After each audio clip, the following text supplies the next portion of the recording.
Today's small content from strategic management. What is strategy? Before coming into the point, let me share some of the views which I acquired through a book named Business Strategy, which is written by Brian Tracy. You know, one fact that is today, business model innovation is one of the hottest subjects which determines business success or failure. But according to experts, 80% of companies today are attempting to survive with obsolete business models.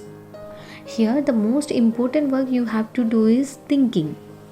That is, your ability to think clearly about who you are, what you want, and how to create a wonderful future for your business is more important than anything else you can do. So, by thinking and acting strategically, you will increase your profitability and the level of satisfaction that you get from your company and from your career. In that book, he introduced about the finest strategists that ever lived. In a way, he was a man who started off as a junior manager in a large organization and worked his way up. His name was Alex. Alex's father was the head of the organization, and little Alex very much admired his father. He had great dreams and aspirations of building a big organization which is far bigger than one his father oversaw. The Alex that I am referring to is Alexander of Macedon, who became known as Alexander the Great. He was one of the first and the few men in all of human history to be called the Great in his lifetime and throughout the rest of history. So Alexander, like all strategic planners, had a mission. He was quite ambitious. He wanted to bring Greek culture to the entire known world. His long-range strategic plan was to conquer all these countries and put them under Greek rule.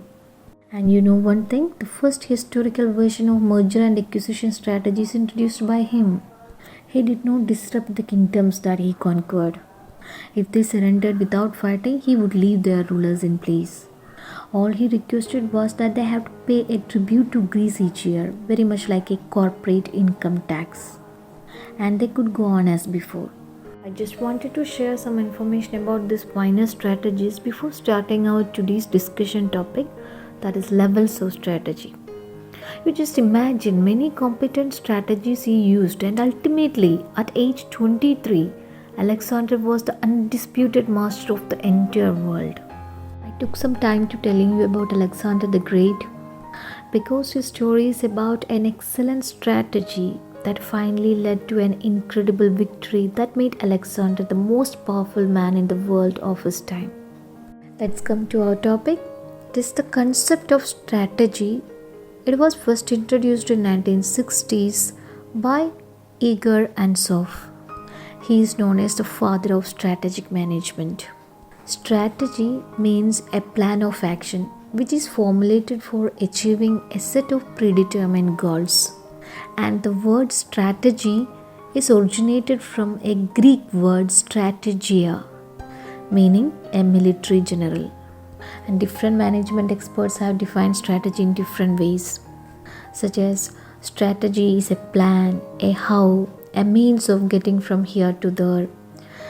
Strategy is a pattern of actions over time, and strategy is perspective, that is vision and direction. We can say strategy provides direction or guideline to an organization or a firm to perform in a manner so as to achieve a competitive edge in the market. Okay, definitely strategy will provide direction and stability to organization, and it will help to determine the long-term goals of the firm, and it will help the organization to prioritize targets, and it will facilitate the planning and execution of long-term, medium-term, short-term and day-to-day plans. It also helps the decision-making process. It helps to allocate resources to various departments such as marketing, human resource, finance and operations of the organization. It will help in increasing organizational effectiveness by making a judicious use of organizational resources. Organizational resources means such as funds or human resources, technology, infrastructure, etc. And finally, it will help in defining the code of conduct that lays down various rules and policies for the organization. Levels of strategy. A strategy is practiced at different levels in an organization. The different levels is showing in this figure. First, you can observe corporate level strategy. Corporate level strategies are the strategies that is designed by the top management. Top management means a board of directors and the chief executive officer. Okay, so this kind of strategy helps in achieving objectives by analyzing all business opportunities available to the organization. It helps in allocating resources and coordinating with strategic business units. Here, strategic business units means SBUs. That it's a fully functional unit of a business, that it has its own vision and direction. Okay, but it operates as a separate unit. Consider companies like P&G and LG.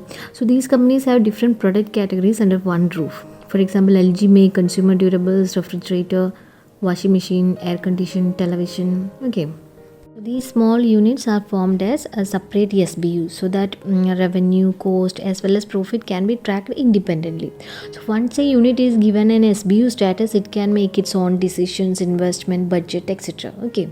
So this corporate level strategy definitely tries to bring coordination among these strategic business units. Okay. So corporate level strategy, we can say it is futuristic, innovative and pervasive in nature. It includes major decisions such as mergers, takeovers, liquidations, and diversification. It relates with the what aspects of business. So these are some of the questions, critical questions. It should be addressed by a corporate level strategy. First of all, in what kind of business the organization want to enter. Second question is how to allocate the available resources among different business units of the organization. Thirdly, what should be the diversification strategy of the organization, and details about strategic alliance of this particular organizations with other companies. Okay, and what should be the organizational structure. Finally, what should be the roles and objective of each business unit of the organization. These kind of questions should be addressed by the corporate level strategy. Clear? Second level, business level strategy. This strategy designed by the business heads of each SBU. As I already told you, it's a fully functional unit of a business, strategic business unit. Okay. So a business level strategy always aims at allocating resources among different functional areas of business. It is more specific and action oriented as compared to corporate level strategy. It relates with how aspect of business. So definitely a business level strategy helps in establishing coordination among different business units for creating synergy. What do you mean by synergy? Synergy means interaction or cooperation of two or more organizations to produce a combined effect. It will always greater than the sum of their separate effect. Okay, so it is mathematically represented by an equation called 2 plus 2 is equal to 5. Examples for synergies in the business world are business mergers and combining or creating compatible product line, etc. And of course, this business level strategy also helps in implementing the corporate level strategy of the organization. Then it also helps in evaluating the needs of the market and develop the products and service accordingly. And finally, it will help to create a sustainable competitive advantage for each business unit. So as a conclusion, we can say business level strategy contributes in accomplishing the corporate level strategy. Okay, then there is one more level, functional level strategy. So these kind of strategy is designed by functional managers to carry out day-to-day activities of the organization. So here resources are allocated to each operation of the business. This functional level strategy is further divided into operational level strategies. For example, a marketing strategy is divided into sales, distribution and promotional strategies, right? So the main objectives of functional level strategy, we can say this will help in the effective implementation of the corporate level strategy of the organization. And also it will help to coordinate different activities in each functional area such as marketing, finance, human resource and production. Okay. I will give you an example, that is for implementing an effective marketing strategy, we need to integrate or coordinate the different marketing activities such as promotion, advertising, marketing, research, etc. Okay, that's about functional level strategy. That's all for today. Thank you for watching and goodbye.